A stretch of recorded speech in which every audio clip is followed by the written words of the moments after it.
नमस्कार साथियों, आज हम लोग जानेंगे अपशिष्ट एवं उसका निस्तारण। अपशिष्ट किसे कहते हैं? मनुष्य एवं अन्य जीव जंतुओं के क्रियाकलापों के बाद जो अनुपयोगी पदार्थ निकलते हैं उसको हम अपशिष्ट कहते हैं।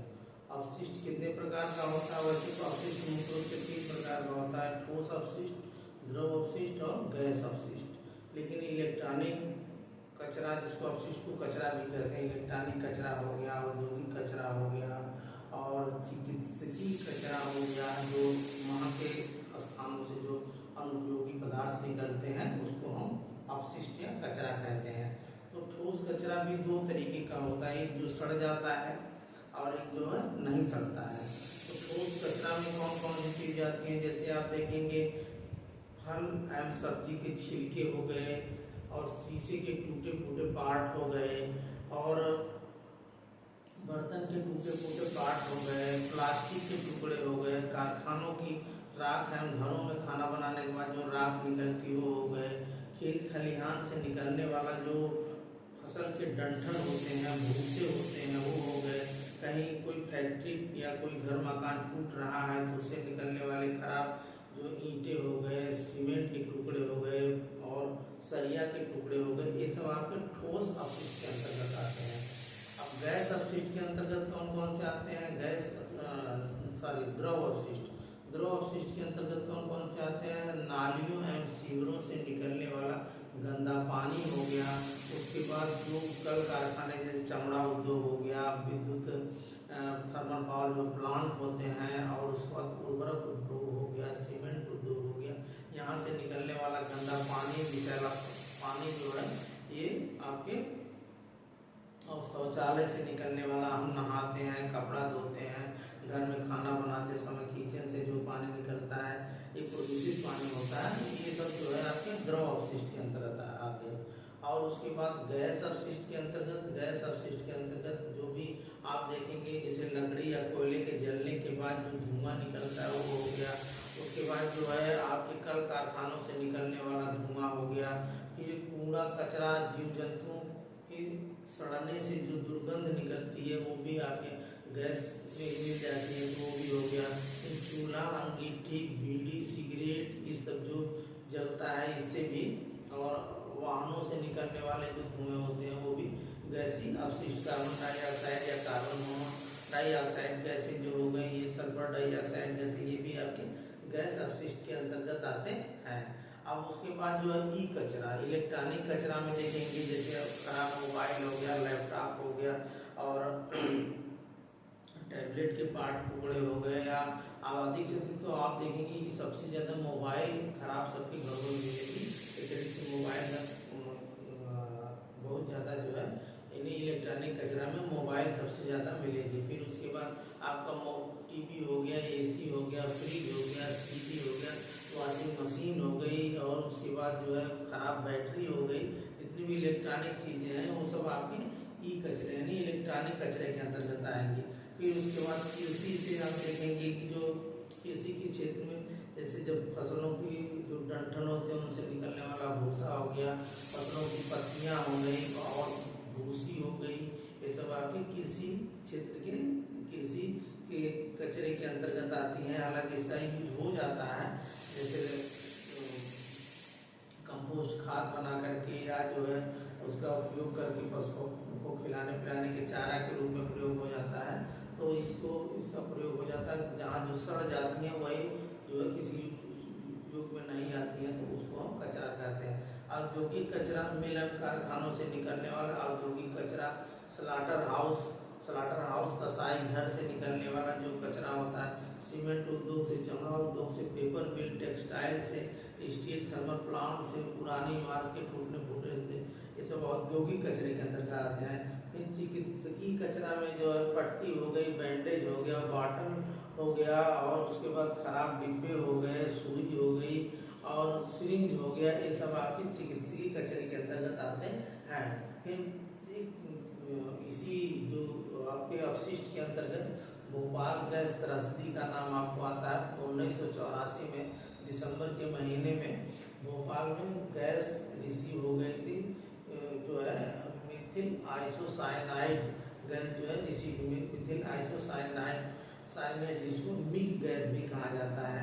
तो वो जो है यूनियन कार्बाइड पेस्टिसाइड जो वहाँ से कीटनाशक प्रकार की दवाएं बनती थी, तो वहाँ से वो गैस रिसीव जो है इसके निकलने लगी थी, तो वहाँ के लाखों लोग इससे प्रभावित हो गए थे, हजारों लोग मर भी गए थे। आज भी उनका प्रभाव जो है जिनके जीन पे पड़ा है, तो उनसे जो संतानें पैदा होती हैं लूले लंगड़े हो जाते हैं लोग।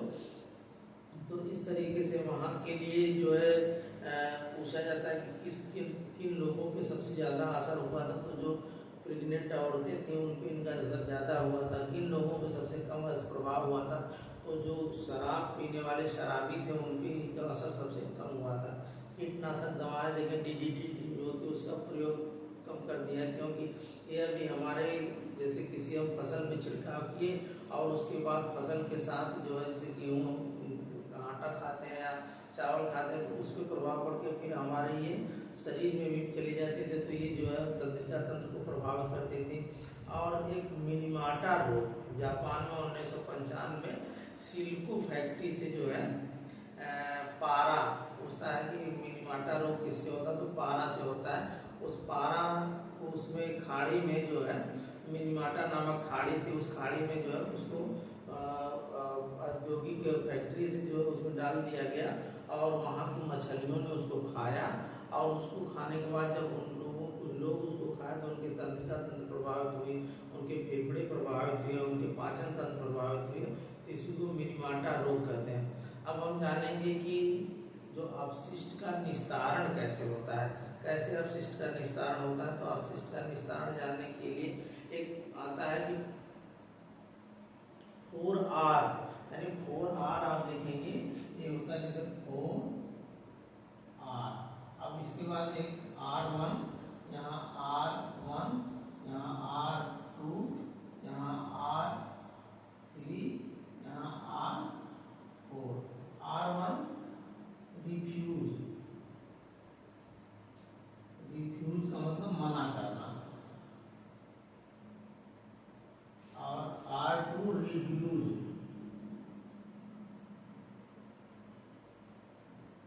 रिड्यूज का मतलब रिफ्यूज, रिफ्यूज का मतलब मना करना, रिड्यूज का मतलब होता है, रिड्यूज का मतलब रिड्यूज का मतलब कम करना, कम करना। और R3 से रीयूज, रीयूज का मतलब पुनः प्रयोग करना, प्रयोग करना। और रिसाइकिल, रिसाइकिल का मतलब पुनः चक्रण करना, चक्रण करना। तो आप देखेंगे कि पूछता है क्वेश्चन में 4R से R1 रिफ्यूज मतलब मना करना, पॉलीथीन और प्लास्टिक की चीजों का मना करना, जिसका प्रयोग आप कम मत करिए। और इसके बाद करना भी है तो कम करना, रिड्यूस का मतलब उसका प्रयोग कम करना चाहिए। जो हानिकारक चीजें हैं, प्लास्टिक हो गया, पॉलीथीन हो गया, और ये मोटर कार जो आजकल पेट्रोल डीजल से चल रहे हैं उसके स्थान पे आपके CNG भी आ गए हैं गाड़ियाँ जो है, और कुछ इलेक्ट्रॉनिक भी आ गए। तो इस तरीके से उसका कम प्रयोग करना, जो डीजल पेट्रोल वाली गाड़ियों का प्रयोग कम करके हम जो है प्रदूषण को कम कर सकते हैं। और पुनः प्रयोग करना, जैसे आप देखेंगे पेपर आप पढ़ने के लिए सुबह अखबार लेते हैं, उसको फिर ऐसे लोगों को दीजिए कि फिर उसका डिब्बे बना करके जो सामान रखने वाला बनाते हैं, तो उसका पुनः प्रयोग करना हो जाएगा। और जो आपकी पेन है, पेन में रिफिल खत्म हो जाते हैं, उसमें रिफिल डाल करके उसको फिर से उपयोग करना, पुनः प्रयोग हो जाएगा। रिसाइकिल, जैसे कबाड़ी लोग होते हैं, वाटर होता है, पेपर होता है, लोहे होते हैं, वो करते जाते हैं और बड़ी बड़ी फैक्ट्रियों में जा करके जो है वो फिर पुनः प्रयोग कर लिया जाता है, पुनः रिसाइकिल करके पुनः प्रयोग कर लिया जाता है। अब है ठोस अपशिष्ट का निस्तारण कैसे करेंगे। ठोस अपशिष्ट का निस्तारण, ठोस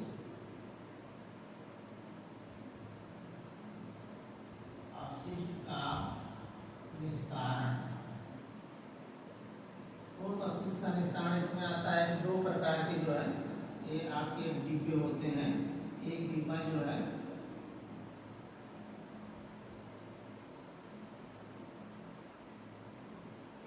डिब्बा जो है आपका हरा रंग का होता है, एक डिब्बा जो है नीले रंग का होता है। पूछता है कि हरे रंग में कौन सा कचरा होता है, तो हरे रंग में गीला कचरा होता है। कौन सा कचरा? गीला कचरा। और नीले रंग में सूखा कचरा। आप अक्सर देखेंगे जगह जगह जो है रखा हुआ कचरा रहता है, तो हरे कलर वाला जो डस्टबिन होता है उसमें गीला कचरा और नीले रंग का जो डस्टबिन होता है उसमें सूखा कचरा लोग रखते हैं। तो अपशिष्ट का निस्तारण करने के लिए पहला तो है कि जैसे उसको जला दीजिए, जैसे पॉलिथीन हो गया कुछ भी, हालांकि इससे भी प्रदूषण होता है, लेकिन अगर कुछ ऐसी चीज़ें हैं जो उसको बहुत ज़्यादा है तो कम करने के लिए उसको जला दिया जाए, जला करके या उसको कहीं जो है गाढ़ कर दीजिए, ढक दीजिए, किसी से मिट्टी से ढक दीजिए। तीसरा चीज़ है कंपोस्ट बिन का प्रयोग करके, जो सूखी पत्तियाँ हैं और आपके जो भूसी सड़ गई है या इस तरीके के कोई जो अनाज है इस तरीके से सड़ गया है तो खाने लायक नहीं है, तो उसको क्या करते हैं, वो पत्तियों को नीचे गड्ढा खोद करके दबा देते हैं। उसके बाद ऊपर से जो है केचुआ होता है, केचुए को डाल करके फिर उसके बाद ऊपर से पानी डाल करके फिर वो ढक देते हैं। कुछ दिन के बाद जो है कंपोस्ट खाद तैयार हो जाती है। तो जैविक खाद कंपोस्ट खाद तैयार हो जाती है इस तरीके से। दूसरा आपका है द्रव अपशिष्ट का निस्तारण कैसे करेंगे, सीवेज ट्रीटमेंट प्लांट लगा करके। जैसे जो कचरा आपके सीवरों का गंदा पानी आ रहा है, घरों का गंदा पानी आ रहा है, या बड़े बड़े शहरों में पानी पीने के लिए नहीं मिलता है, तो क्या करते हैं कि सीवेज ट्रीटमेंट प्लांट लगा करके जो गंदा पानी होता है उसी पानी को फिर रिसाइकिल करके उसमें क्लोरीन की गोली मिला करके फिर उसको छाप करके विधि द्वारा जो है फिर उसको पीने के लिए उपयोग में ले लिया जाता है। या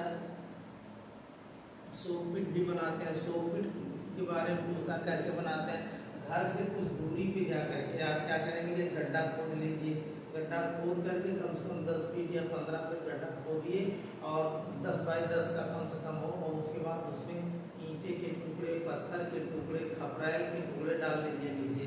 फिर उसके बाद उसमें सफ़ेद बालू डाल दीजिए, यानी लगभग 1 फुट में वो ईंटे के टुकड़े, पत्थर और ये डाल दीजिए। फिर लगभग 1 फुट जो है आप उसमें बालू डाल दीजिए। फिर उसके बाद उसमें चूना का छिड़काव करके उसको ढक दीजिए, ढक्कन बना करके।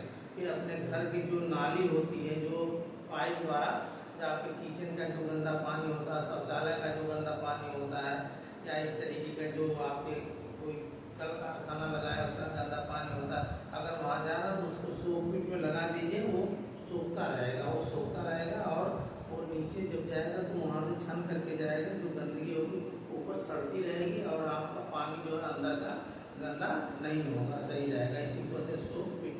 गैस अपशिष्ट का निस्तारण कैसे करते हैं, गैस अपशिष्ट का निस्तारण करने के लिए हम क्या करते हैं, जैसे चिमनी जो होती है, भट्टे की चिमनियाँ, बड़ी बड़ी फैक्ट्रियों की चिमनियों को हम ऊंचा कर देते हैं तो धुआं ऊपर निकल करके चला जाता है, तो जैसे पेड़ पौधों और जीव जंतुओं को प्रभाव नहीं करता।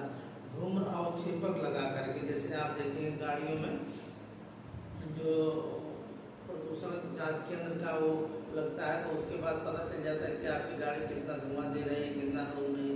उसके लिए भी लकड़ी या कोयले से खाना ना बना करके आप गैस चूल्हे का प्रयोग करिए। फिर जो है परिवहन के क्षेत्र में, यातायात के क्षेत्र में आज देखें आपके इलेक्ट्रॉनिक कार आ गई, इलेक्ट्रॉनिक बाइक आ गई है, तो अधिक से अधिक आप इसका प्रयोग करेंगे। डीजल और पेट्रोल वाली बाइक कार का प्रयोग ना करके फिर गैस अपशिष्ट का निस्तारण किया जा सकता है। तो आज के लिए इतना ही।